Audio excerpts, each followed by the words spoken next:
You are welcome, and we thank you for this moment. And we should not forget that this is a very serious time, or that we want you people to pay attention very well. As Christian, you need to understand this.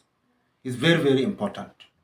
Understand this because if you understand, though the history of Muhammad sallallahu alaihi wasallam, as I said, is not in the Bible, but you need to know because we are together, we are a family.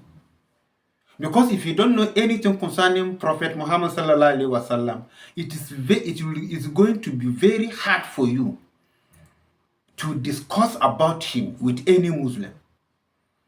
So that's why it's very important to you so that you can understand this, look at it and understand. You can ask any question. So we need to share this gospel with anybody. So, but if you don't understand somebody, how will you talk to him? It's going to be very hard. So therefore, according to this history, which I told you, some of the history you cannot even find them in the Bible or the Quran, even the Hadiths. You cannot find them there, but they are in these good resources, Islam resources, that you can find this history. As I told you yesterday, that Muhammad sallallahu alaihi wasallam witnessed how these people were worshiping those idols. As I told you, he was not a prophet. He was not born as a prophet because nobody preached to him as human being. That's the history. According to the history, he went to Hera, and that's where Angel Gabriel met him. And the first word that Angel Gabriel speak to him was Ekra, Bismi Rabbihi, stand up and read. And at that time, he don't know how to read. The Muslim called him Omiyi. He don't know how to read nor write. That's why he asks, what am I going to read? Well, I don't know how to read. And the angel Gabriel told him that, say, there's no any God except Allah. And that's where he started. So before then, he witnessed how these people were worshiping those idols. Though the history does not say he partake in worshiping the idols. No. Understand this. He did not partake in worshiping the idols. But there's this day when he was passing, he made the people of Quraysh, that is his own people, arguing concerning one black stone. Black stone is still in Mecca today. If you go to Mecca, you will see it just at that Kaaba. He is fixed there. He has his position there. So anybody that went to Mecca used to kiss that black stone. And that's the black stone he made them arguing about. And what was the argument? The argument was who is going to pick the stone and put it at his position. So there was this argument. Then he removed his blanket, placed it on the ground, and put the stone on top.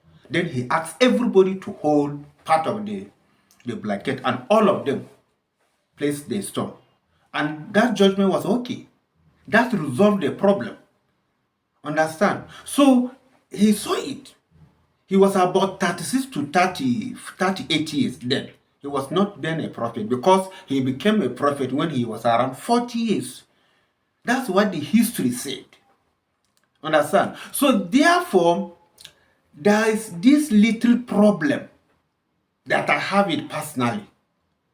Understand? Now, the meaning of Abdullahi, that's the meaning of Prophet Muhammad sallallahu alaihi wasallam's father, is the servant of Allah. That's the meaning of that name, Abdullah, the servant of Allah. And this man died 6 months before I gave birth to their first son and the last son. So he has never had him preaching. He don't know the Allah that Muhammad, his son, brought the message. He don't know. Because there were no Muslims in Arabia before Prophet Muhammad. That's the history. So therefore, in this, there's a lot of argument, even in the Islamic world. Some of them say that no, Prophet's parents are in hellfire. They are in hellfire because they were not Muslims. They were not Muslims, so they are in hellfire. Some Muslims say that, but some said no, they cannot be in hellfire now. Because why? They are the parents of Prophet Muhammad, who happened to be the greatest man in the whole world. So just because of that, God will pardon them, or God will have mercy upon them. They cannot be in the hellfire. So this argument is going around. But for Christian, nobody is in hellfire now. No paradise. Everybody is waiting for the judgment. So there is this argument going around in Islamic world. But the problem now, since Abdullah, the meaning of that Abdullah is the servant of Allah, my question is that which Allah was he the servant? Was he servant to? Which Allah? Is it the Allah that Prophet Muhammad preached? He don't know that Allah. Understand? So, which Allah? Then if you say that yes, it's the same Allah, then there's a very big problem. There's a very big problem because he has never worshipped Allah for once. Muhammad sallallahu alayhi wasallam history continues by he married his first wife called Khadija. She was a widow. That was his first wife. He was a widow. She married to two people. She married to Ibn Halal Ibn Zurara Timami. That was her first husband. And after that man died, she married somebody. She married somebody called Atik Ibn Abdullah. She married that man also. And the man, they give birth to a girl called him. But with Ibn Zurara, they give birth to two children. Understand? So, therefore, the first wife of Prophet Muhammad sallallahu alaihi wasallam, Khadija, got married to two people before she got married to him. She was a wealthy woman. She was rich. Understand? According to the history, Muhammad sallallahu alaihi wasallam was working for her. Understand? She was her, her worker, her employer, her employees. So she was working with him. The woman employed her, and he was working with her. Understand? She used to send him in many places around the world to take goods. Understand? So, but at that history, the history said, even before Prophet Muhammad became a prophet, he was a good person. He was a good person. They used to call him Al-Amin, a man, a very good person that cannot cheat anybody. So he was very good. If you give him money, he will keep it for you. He don't want to cheat anybody. In fact, when he got married with Khadija, he did not fight anybody. He was very simple. In fact, he don't fight with anybody. He did not force anybody to do anything. Understand? And he did not marry any woman. He only remains with that Khadija. That's what the history said.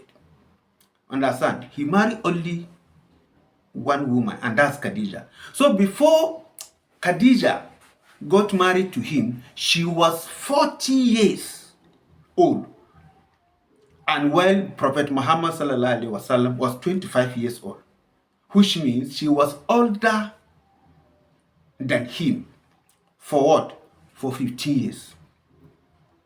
So they gave birth they had 6 children, 2 boys and 4 girls. Though the boys died in their early age. But the daughters, that's Ruqayya, Kalthum, Fatima, and Zainab, all of them, when Khadija died, all of them were alive. Understand? She died when all of them were alive. She died in the year 619.